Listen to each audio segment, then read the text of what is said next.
Hey, good evening. Welcome to The Unstoppable Singer. My name is Danielle Tucker. I'm your host. I am a singer, a vocal coach, and a lead singer with the Mighty Untouchables band. The Unstoppable Singer is a live interview style show where I follow the lives of real life professional singers. And these singers have made some incredible achievements in their lives and careers. And we talk about the challenges and the triumphs that come along with a career under the bright lights. And we learn what being unstoppable looks like to them. So if this sounds like something for you, then stick around because I'm going to jump right in and introduce my guest for this evening. My wonderful guest tonight is Fletcher Sheridan. He is a highly sought after and versatile session singer, arranger, and vocal contractor. In his career so far, Fletcher has worked on 500 plus projects for film, television, and media. He has recorded on albums with the likes of Bobby McFerrin, Michael Jackson, Sir Paul McCartney, and Steve Vai. Just to name a few, though. Outside the studio, he has toured and performed all over the world, most recently singing backup for Portugal the Man and Hans Zimmer. He is a featured cast member for Nightmare Before Christmas live, helping Danny Elfman bring all the characters from Halloween Town to life. And for years, Fletcher was a member of the internationally acclaimed vocal group m-pact, eventually becoming their chief arranger and music director. He was also a part of the Los Angeles Master Chorale, the Los Angeles Chamber Singers, and the MelTones. So, without further ado, let me bring Fletcher on. Hello, hello. Hello. Good evening to you. Thanks for Good. joining me tonight. Absolutely. Thank you for having me. It's great to meet you online. You as well. We've been, the Venn diagrams finally come together and here we Yes, are. the stars have aligned, the networks have collided. But I'm so Indeed. glad to have you here and get to know you better tonight. Thank Um, you.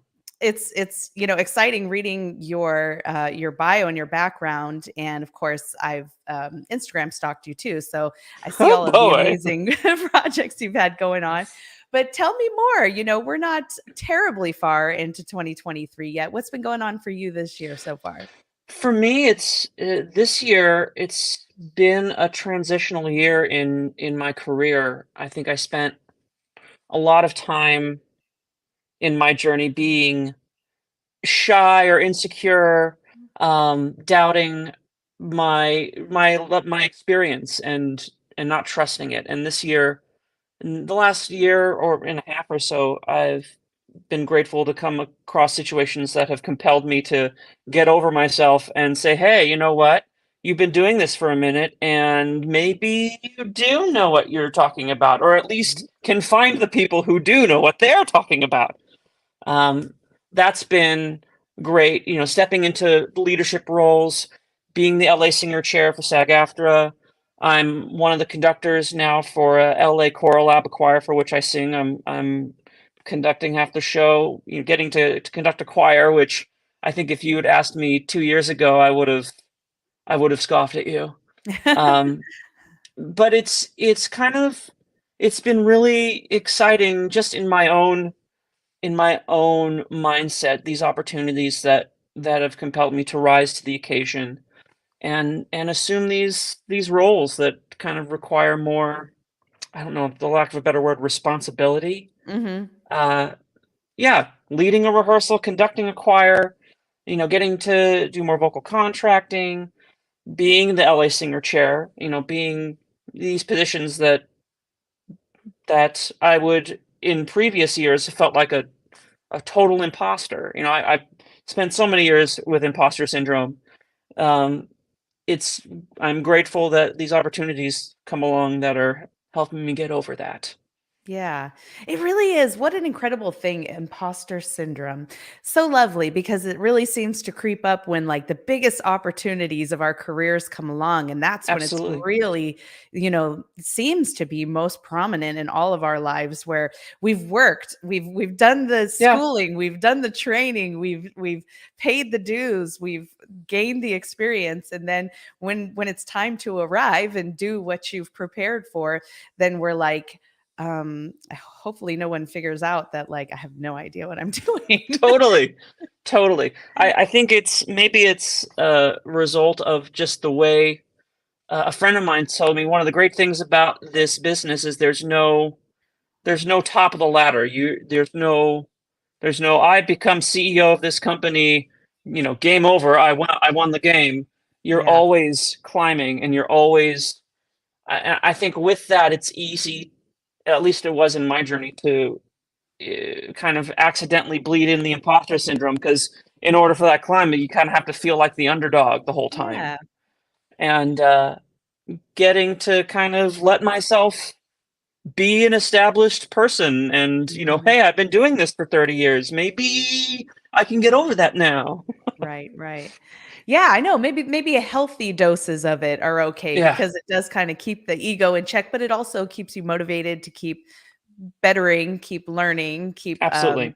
kind of entering into some of these things with a fresh mind. So I guess when you step into like larger roles, if you step into it thinking that like, no, this will be no big deal, then where's the fun in that?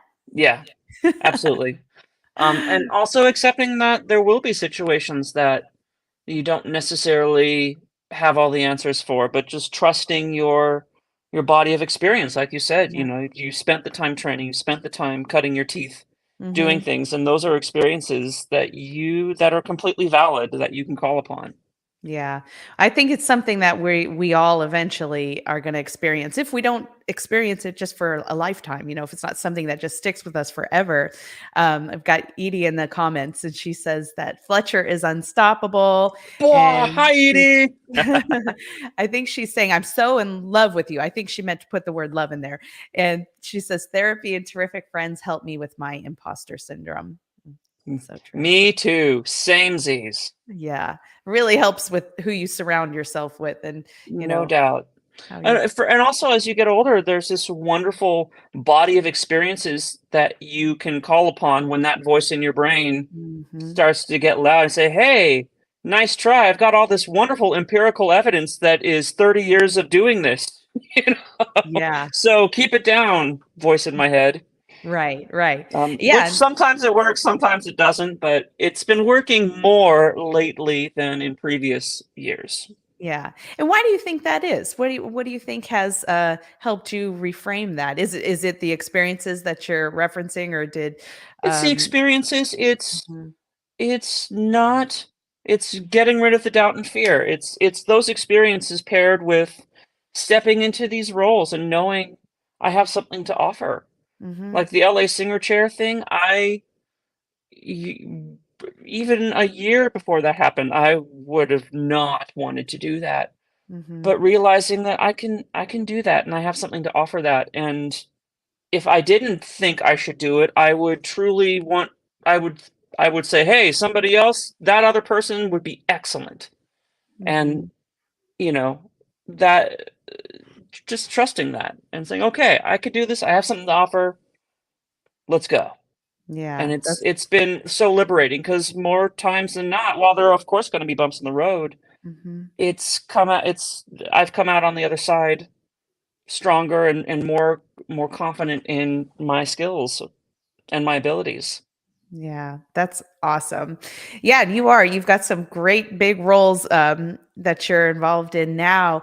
And I want to dive into those specifically into vocal contracting because that's a world that I'm not necessarily, you know, too experienced in. But before we do that, I want to kind of journey back in time just to see what has led you thus far. And so tell me about how you got your start. Did you come from a musical family or where did music ignite in your life?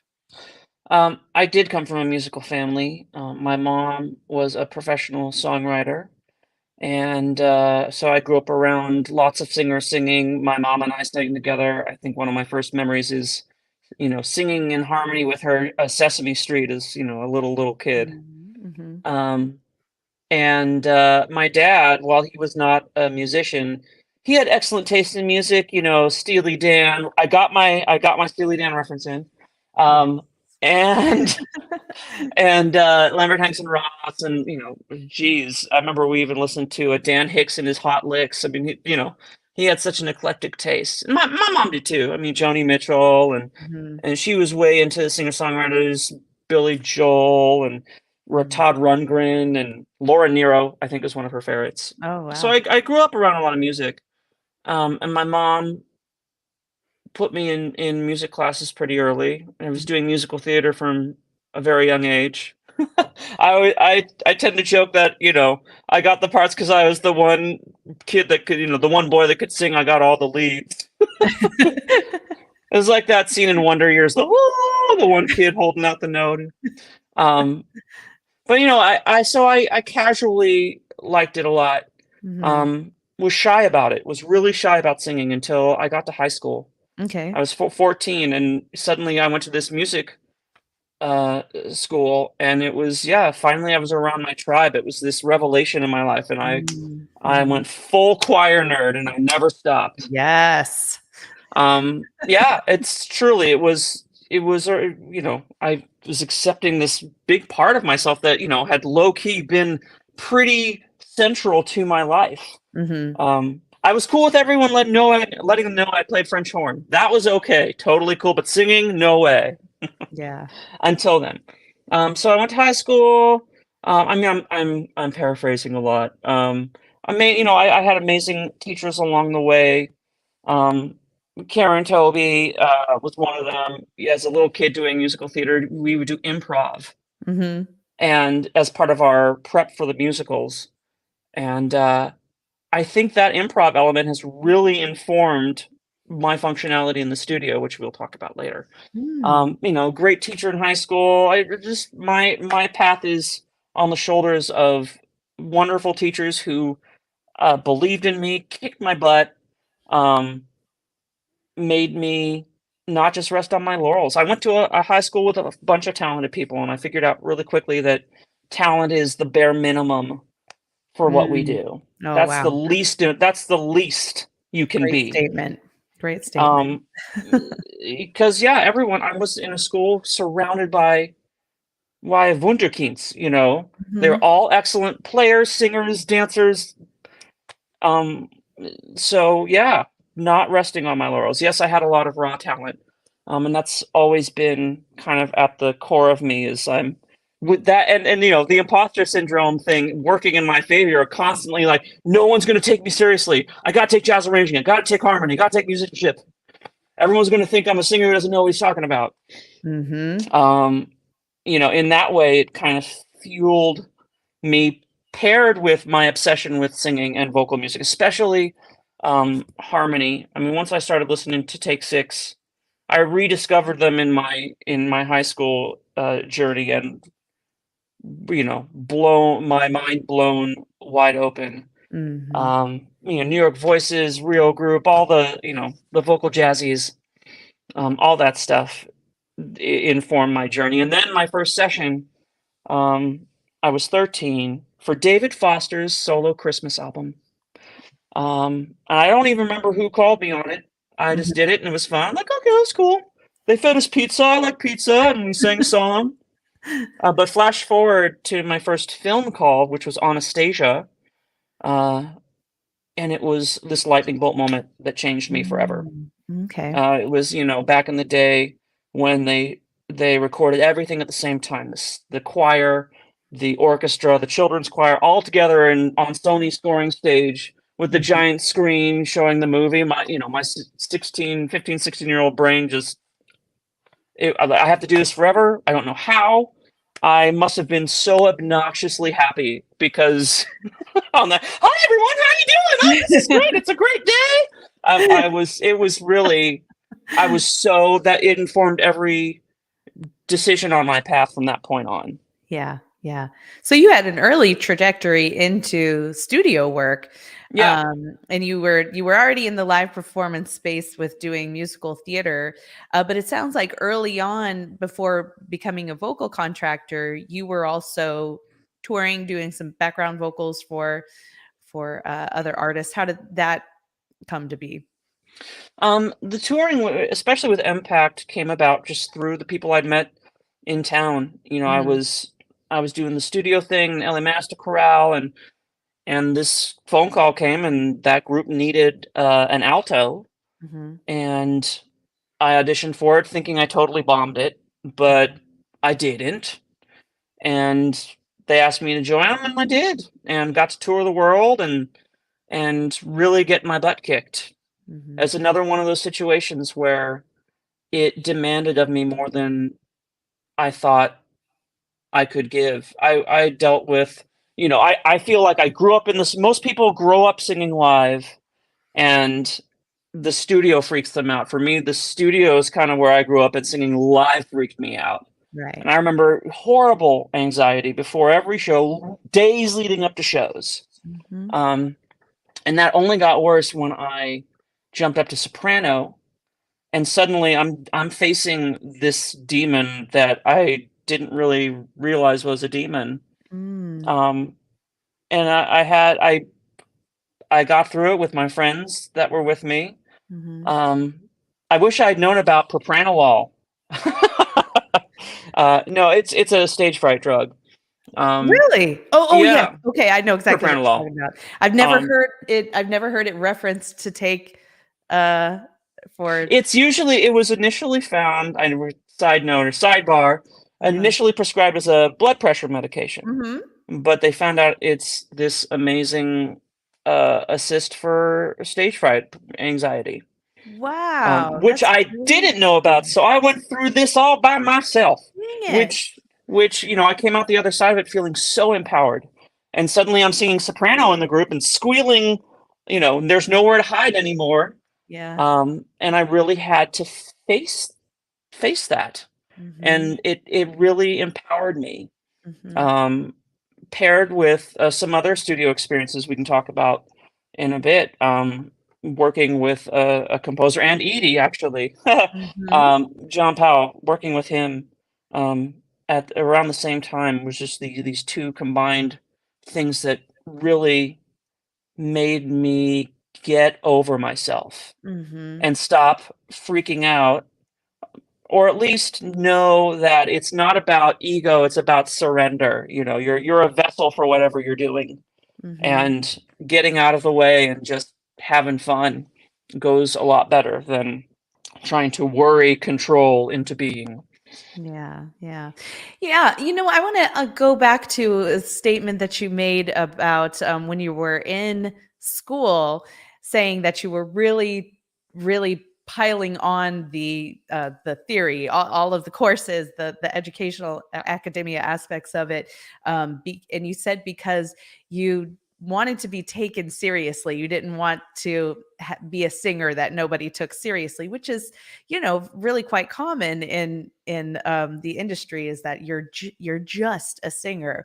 What do you think?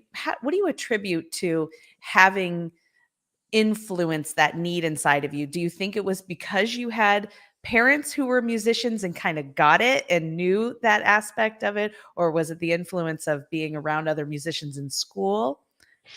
I would say that you know, my mom was the one that definitely aided me along my journey growing up, Mhm. but we never really focused on the musicianship side of it. Not a bad thing, and especially when you're a little kid, you know.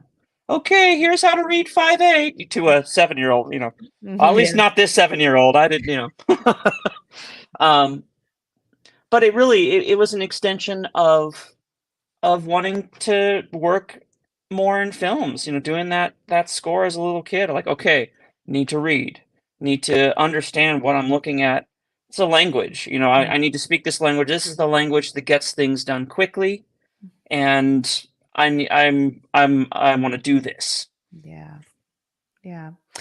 No, I think that speaks so much, again, to who surrounds you in your life and that influence that they have on you, because I have found that with a lot of young singers who are, aspiring to be in the business, they really do come into it with that, the talent is the most important thing mentality. And I think just our society is really on that wavelength as well, with like the TV competitions, and Sure. believing that everything's going to come together for you in one shot if you can just get on one of these shows, but the reality is that it is so much more than just singing. It's a whole lot of hats that you have to wear, and wear them very well.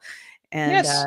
I think I don't know how you overcome that for singers who, don't have the family influences, or, aren't going to music specific schools. But I guess maybe the answer I'm looking for here is that mentorship is so important. Mentorship, absolutely. And it, yes, it can come from family.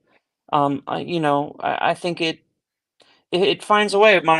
My mom's partner, he grew up in a non-musical family, and came about. He go to his friend's house to practice. Like, he found a way, and Mhm.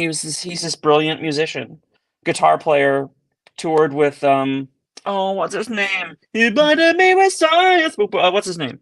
Oh, yeah. Hmm. Oh, that's gone. Oh well, that's what having a kid will Somebody do. Google it for us. My Okay. eight. Save Oh, us. and it's gonna be one of those things that annoys us when Tell we. me. Thank you, Edie. It's gonna be one of those things that annoys us when we find out. Like, oh, come on. Um. So it's mentorship is always important. I Mhm. don't think I in anything really. I don't think anyone can just suddenly be a career or anything without Mhm. some kind of mentorship. Yeah, yeah, I mean, maybe in the movies, but right. I think, and what you're talking, those diamond in the rough things that are cultivated on TV, which make for great TV. Yeah, But building a career and the long game requires some people along the path. sure, sure. And I think if you don't have that mindset, and you haven't had that background either, and you are put in that situation where you maybe get a just unusual shot, to experience maybe like overnight success, I guess, if you want to call it that, from a TV show or something. I think once you are kind of thrown into the fire of the business, without having that foundation laid for you, I think there's a stronger likelihood that you're going to struggle, as the reality of that career sets in for you. I think my feeling on it is it's relatively easy. I haven't had time to think through exactly how I want to say this, but here we go. Say it. I think it's relatively easy to get a shot, Yeah. but with the caveat that the real work comes once you've gotten your toe in that door, and Mhm. and it's even harder. So here we go. Revision number one. It's hard to get your shot, but even harder to take that shot and cultivate it into a career. Um, Mhm. because that requires a lot of repeated slamming your head against the wall. At least Yeah. that's what I feel like I've encountered in my journey. The shot is always going to be tricky because that's the pressure, that's the first impression. Mhm. But then the long game gets involved, and it's a whole other level of difficulty that now suddenly, you know, your how you play with others comes Mhm. in comes in and the reputation you build for yourself and the things that you use to cultivate your skill. Yeah. That one little shot was a cool little preview of how awesome you are. And now you open the door and show them the rest of how awesome you are. Right. Absolutely. I know, and I say this over and over again, on this show, is to never take for granted whether a shot is big or little, really, because Absolutely. they are simply Absolutely. seeds. They're simply seeds that are Yes. planted, and one thing leads to another, to another, to another. And That's a great observation because sometimes the shot you're waiting for a specific shot to look a specific way. yeah, yeah. And oh wait, there it was right there, but it didn't look exactly like you thought it was going to look or Mhm. feel exactly like you thought it was going to feel, and whoops. Yeah. Right. Exactly. Well, speaking of getting your shots, I want to continue on your journey. leading up to the vocal contracting, tell us about what were some of those opportunities that came along for you that were kind of some of those transitional opportunities for you that were big, and did you have any struggles along the way with any of those? We kind of touched on them earlier. Mm-hmm. The experience with m-pact really Mm-hmm. getting me to push my abilities vocally to a place that I'd only really thought theoretically possible. Mm-hmm. Certainly not in front of a performing an auditorium full of people. Mm-hmm. Um, that was liberating. Working with John Powell was liberating because prior to him and Edie, my session experiences had been about, be fast, just go, go, go, don't screw up. And this is all in my head. No one's telling me this. For the love of God, no. But getting into that situation where they're like, well, also, sorry, I'm just so excited. 12 ideas trying to get through the door at once. Prior to that experience, the music that I was used to making for film happens at the very end. They've edited the movie, they've cut it, the score's been done, the orchestra's been done. They're just putting some vocals on the top Mm-hmm. before they kick it out the door. This was working on a film that wasn't going to come out for 3 years, and they didn't have the cast lined up yet. And I got to write this song about this town. Let's see what happens. It was this Mm-hmm. workshop thing, and being at the point of creation for the first time with Mm-hmm. this amazing composer. Did multiple things. One, his style was such, and Edie's as well. We were there to just throw it at the wall, whatever it is, which again, in a studio setting, I'd never been asked to do. Like, well, can you do this weird thing with your voice? Great. Sure, let's try it. Getting to do that and have it go, be used and usable, was so liberating because I'd come from a fear place Mm-hmm. in the studio after that point. And then there was this approach where I could just let go and just throw it at the wall, and well, either it's great or maybe I'm going to sit this one out, and it's okay. I didn't just trash it. It was that spirit that really set me free, paired with m-pact, and that going well. Those did a lot for my confidence in what I could do. Mm-hmm. Seeing the other thing it did was humanize the creative process for me. Watching John do his thing Mm-hmm. and being just a regular guy. We have this romanticized notion of the tortured composer scribing away in his cave of, or her cave of solitude, Yeah.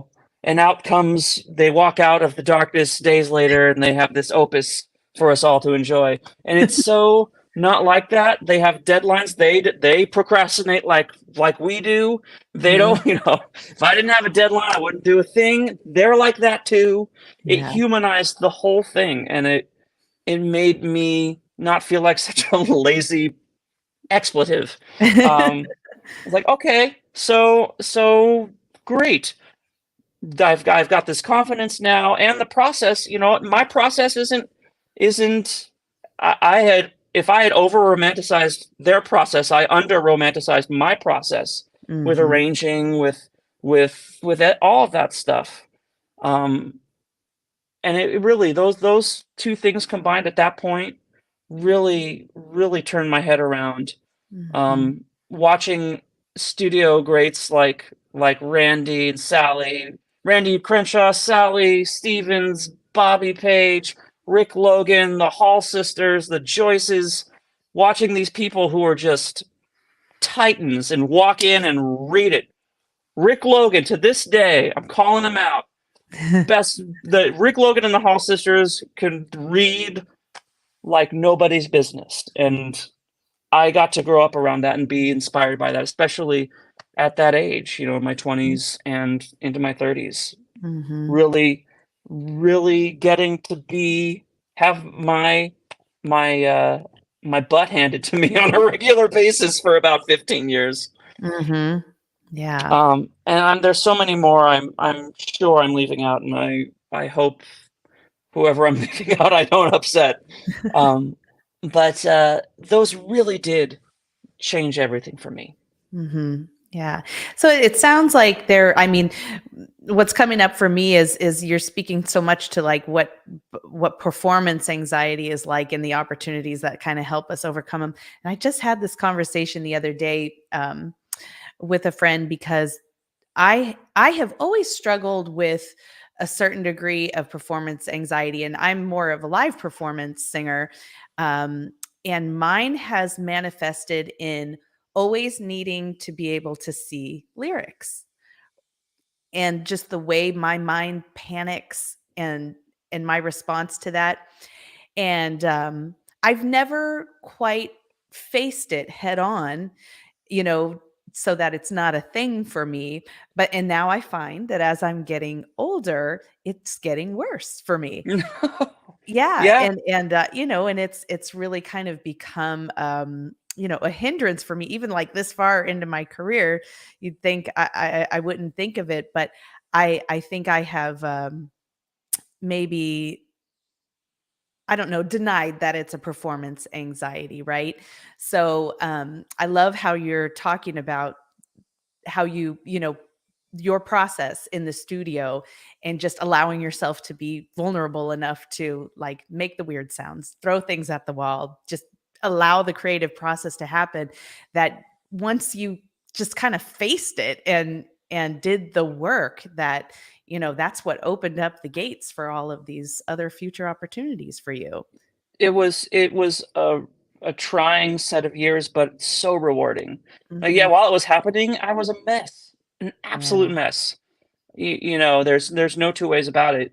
Hmm. Especially the impact thing. That was, one of my internal victories that I'm most proud of was the journey with that, and facing that anxiety and that Hmm. doubt head on, and and winning, Hmm. which you don't think is going to happen when you're freaking out about it.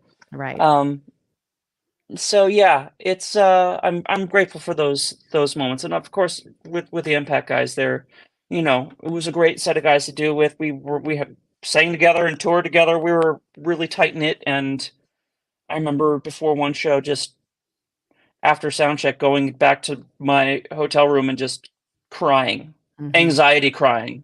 Yeah. And my buddy, one of my friends in the group, could definitely tell because my poker face is not really a poker face.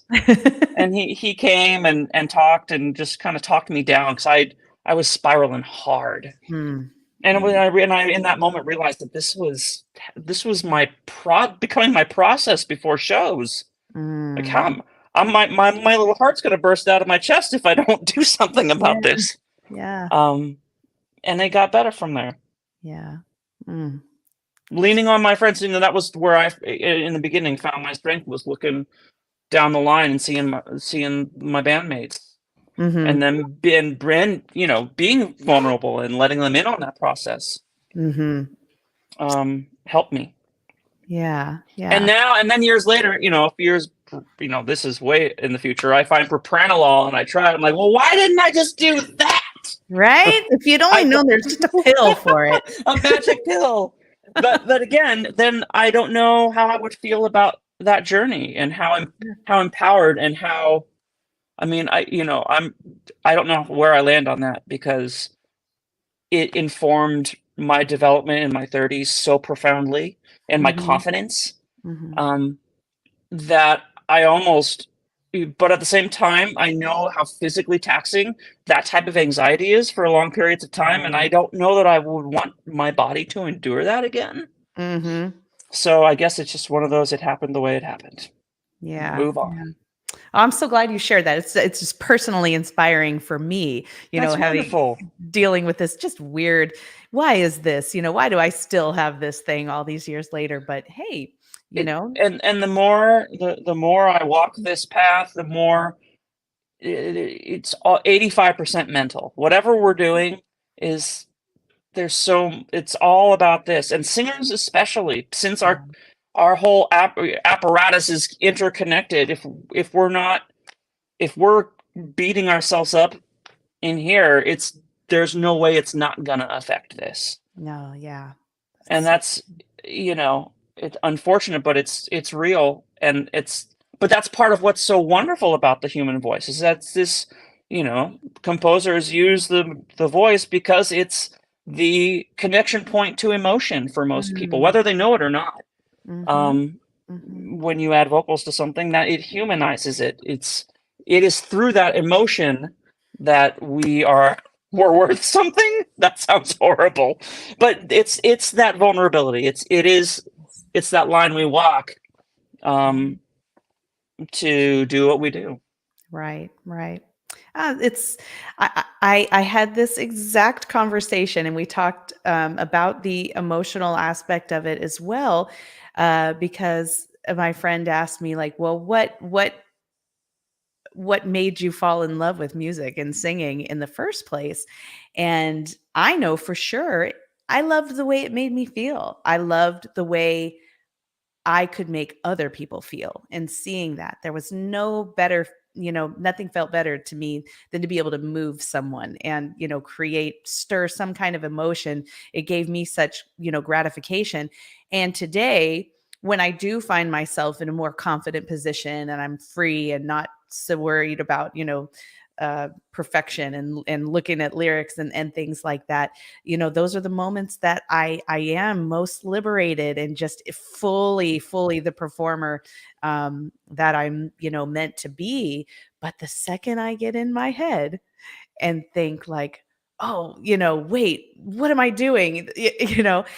We strip the very essence of what it is that we're trying to create away by Yep, letting the thoughts take over. absolutely. It never stops being a thing. Mhm, I I still we you never stop waging that battle internally. mhm. I don't always win. Even still, even while I just got done talking about how I won, I don't always I don't always win. Even still. And it's just like our careers. You never own the company. That's what my friend used to say. You never own the company, because Yeah, there's no corporate ladder to climb. There's no um, way to say you've made it. yeah, Um, so there's always things to work on internally, your instrument, your mind, which is part of your instrument, I would say, as well. yeah, yeah, truly. I don't wanna neglect the comments over here, but, I just need you to know that Edie is over here, she's singing your praises, and, we have Aw, Taylor and Francesca also in the comments. Taylor, my sister's here. Aw, Sister Taylor.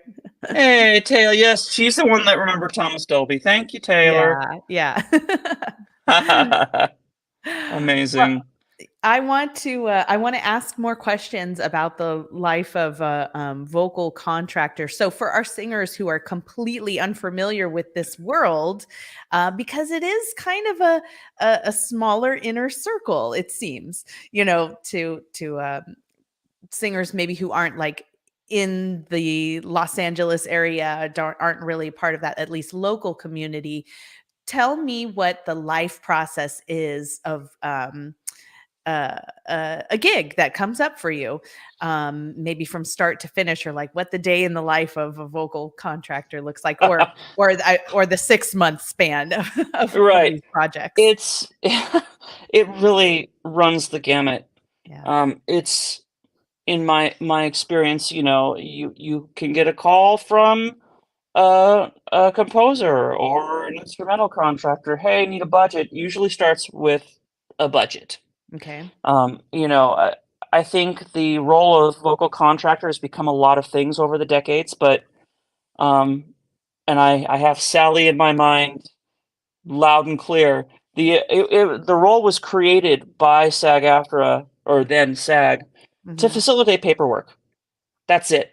Hmm. There are roles that it has absorbed over the years, like conducting the choir, helping cast the singers, helping do all these other things, but at its core, it's paperwork management. Mhm. And I have found that even now, that is still true. Mhm. Yes, I come at it from the background of being in the trenches for a long time, working in the community, being involved at the union, knowing as much as I possibly can about the code and paperwork and all the ins and outs of that. Um, but anyway, it starts with the budget. They'll say, okay, well, how about if it's a number and I have an idea for how it could be cheaper based Mhm. on my experience, knowing the contracts, there are ways in certain situations to save them some money. Mhm. So I'm helping them with that. Mhm. I'm helping administer paperwork to the choir, clear them with the union, manage the payroll stuff. Um, yeah, and sometimes then I'm conducting the choir on the scoring stage. Mm. Um, planning out the cue orders. Oh well, this cue has a bunch of low A's in it. The basses are going to key my car if I don't do those first in the morning. Mhm. Little things like that. It really can run the gamut. And then sometimes you're just there running the paper. Mhm. It's but and it depends on the production. Mhm. Some productions know the score, really easy to do. Some aren't as experienced with it, and there's a lot of hand holding involved. Like, okay, now I need to send you these forms, and you need to talk to the payroll company. Like you're helping connect the dots administratively. Mhm. Um, so it's really this for me. It's this cool convergence of all of my experience coming together. I spent Yeah.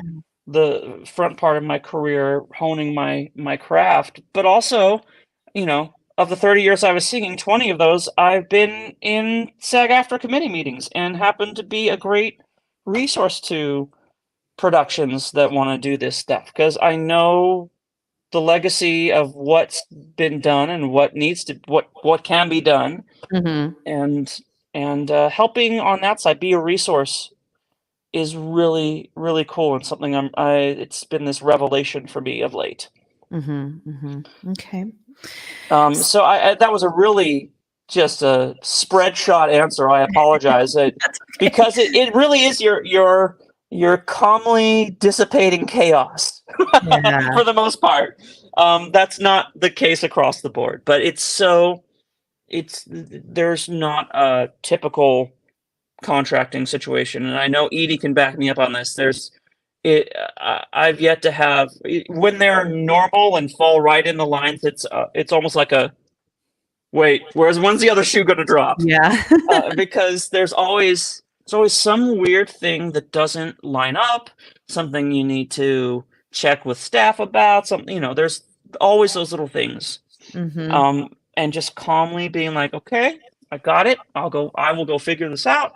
Mhm. Um, really just trusting my body of experience, trusting the resources I have and the people I know, and being this great resource to the companies that hire us singers. Mhm. And Mm. I also love helping other singers. Prior to being being my own resource, continuing to help other singers when they have questions. That's Yeah. been that's been so wonderful to me. I love being a resource, and I mean, I think it's kind of at the core of why I like studio singing. I think Mhm. I love being a resource, and I look at studio singing. You are a resource to a composer or producer of some kind who needs you to help. That you need to be a color on their palette for which they paint, and you know that color very intimately, and you can help them Mhm. bring simplify the process for them and bring their art to life three-dimensionally sonically. Yeah. I feel like contracting is very much the same. You're a resource now on the administrative side. Mhm. And yes, again, there are the creative things like sometimes you get to hire the singers, though a lot of times you don't. Um, you know, at its core, it's paperwork. Paperwork management. Okay. I know, right? It's exciting, paperwork. I mean, but yeah, I've been excited about it. It's been it's been a revelation for me. My buddy Jarrett came to me a couple of years ago, talking about this, and he asked me to be a part of this with him, this company, Concord, and we started it together. And it's up until that point, I guess I had reached this glass ceiling. It was a lovely glass ceiling, good quality glass, good view. If I had stopped there, I would have already been so lucky and so grateful to just keep doing what I'm doing. But this opportunity to step up and apply this other set of experience I have with contracts and stuff, applying that to my career has been this wonderful revelation. And yeah, it's exciting. I love paperwork. I'm excited about it. Hey, I'm a spreadsheets girl. I am all about that life. I know more about DocuSign than I ever thought I would. They don't know what they're missing. It's good, right? It's good stuff. It's let me come to grips with the depth of my OCD. Yes. And I never thought I was until the last few years, and I'm accepting it now. Yeah. Well, Edie says you have all the qualities of a great contractor, one of which just might be OCD, because somebody's got to get the paperwork perfectly right. We try. I certainly try. Oh my gosh. Well, so you just mentioned Concord. Let's talk about Concord, the new company. Tell me all about that, who's involved and where you're going with it. It's me and actually a guy I sang an m-pact with, Jarrett Johnson, who you are talking with in a couple of weeks, I do believe. He and I have been really good friends for many, many years. And he approached me in the beginning wanting information about contracting and talking to people about doing it more. And the conversations evolved into, hey, let's do this thing together and let's just take a stab at it. Why not? We're not getting any younger. No, it wasn't about that. It was about wanting to affect some change. I know for me, in my journey with contracting, the very first time I ever did it, it was a nightmare. I was 23.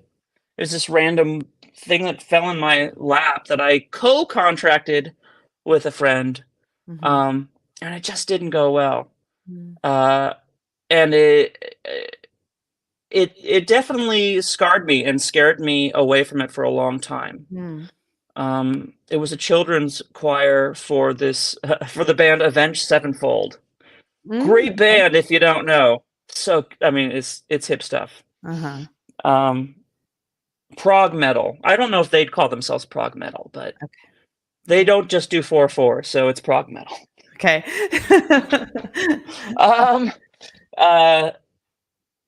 But it messed me up for a long time. So coming back to it and being like, no, this can be different. I don't have to approach this with fear. I was back then, I was scared I had really, really, really upset one of my session moms, which of course, when I was younger, that was especially difficult to feel. And it didn't actually end up being the case. But it was just enough to really freak me out. And I stayed away from it for a very long time. So coming back to flash forward to now times, and doing this with Jarrett, not being scared anymore. I'm like, you know what? I have something to offer this role. I get to be a mentor in a way that not that the people that mentored me didn't mentor me, but just because they did. Obviously I am I'm standing on their shoulders. Mm-hmm. But I get to do my version of it, and Yeah. I get I'm helping. Jared's learning the ropes with me. We're building this thing together to just be another person doing, or another group of people doing this stuff, Mm-hmm. Doing it your way. doing it our way, Yeah. doing it in a way that we feel advocates for our community, Mm-hmm. advocates, and not to say that anyone else doesn't advocate for the community, but our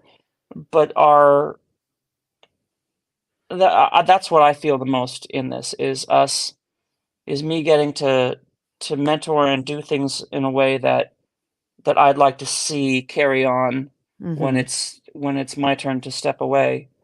But also advocating for our town. We're with the information and knowledge that I have and Jared has. We get to be at these points of contact where we can advocate for this wonderful talent pool we have here in LA, the best in the world, without a doubt. Not Yeah. the only one in the world, but I would say the most eclectic and consistently best. Yeah. Haters gonna hate, okay. Okay. But I'm biased and I'm right. Um, and I'm excited about those opportunities. Yeah. And whereas I used to be scared of it, and I thought, well, I got a family now, shouldn't rock the boat, just stay the course. I'm grateful for this to have kind of rocked me out of that. Mm-hmm. Um, because it's been such another revelation in my life, this wonderful convergence of my life's experiences coming together and being utilized. It's those are the moments that I just I feel effervescently joyful. Mm-hmm. Like driving home from those John Powell sessions, feeling like I was completely utilized Mm-hmm. and just being exhausted, but just overjoyed Yeah. because I felt like this again.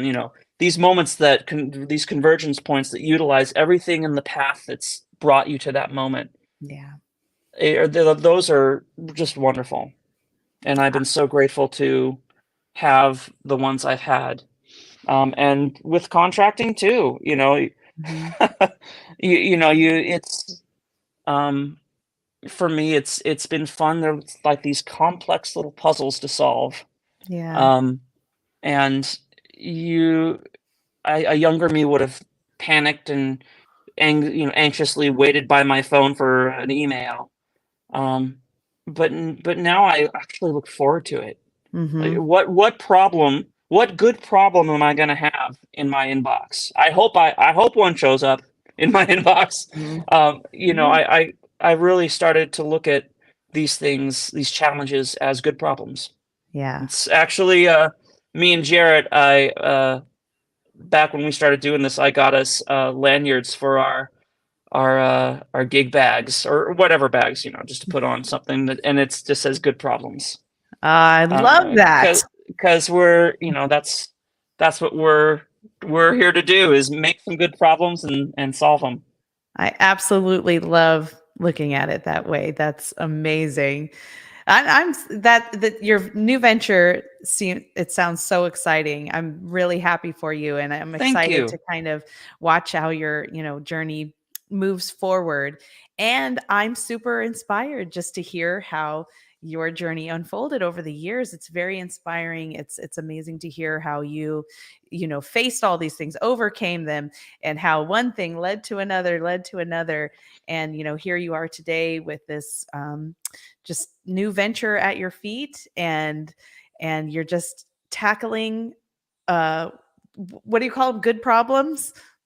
Yes, good Good problems. problems every day. That's amazing. So Hopefully, we want the good problems. you We really don't do. want the bad problems. Right. Just the good. You really are an unstoppable singer. So I'll leave it with my final question to you for the night, which is, what makes you unstoppable? Confidence. Yeah. Confidence in my skills and my body of work informing what I do. Hmm. That confidence built on that. Yeah. I'm sorry I didn't have one like pow word, but Confidence is great. confidence, yeah. I know Yes. it sounds a little cliche, but in the trenches, that's what gets you through is Mm, trusting in your body of work, your skill set, mhm, and knowing that whatever puzzle they throw at you, whatever in the chaos of creativity, you've got you have it in you to get through. mhm. That confidence built on that has been my saving grace in those Yeah. times. Love that. What a great answer. It has been such a pleasure getting to know you tonight. Thank And you. I You as hope that, well. yeah, this was really fun. I hope that our paths will cross in person at some point. I And look forward before, to it. yeah, before I let you go, I want to make sure that I put up your links and your website so that everybody can check out the new company. And here we go. We're going into the Just comments. drop the site. There we go. We just Drop it away. Yep, and so we've got your Instagram up there and everything, so everybody knows nice. where to check you out and keep tabs on you. But again, this was awesome, Fletcher. So good to know you, and You as well, I will Danielle. be rooting for you from the Instagram sidelines. Thank you. I receive it. I thank you.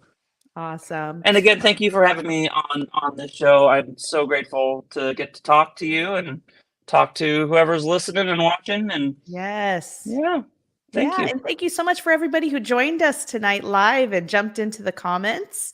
Really Yeah. appreciate that. Yeah, to see your fan club came out loud and proud today. Yay! Yay! Awesome. All right, well, I'm gonna give you the rest of your night back, but again, thank you very much. This was a Thank great you. conversation. It's Please an take honor. Thank care. you. Good night, everyone. Night.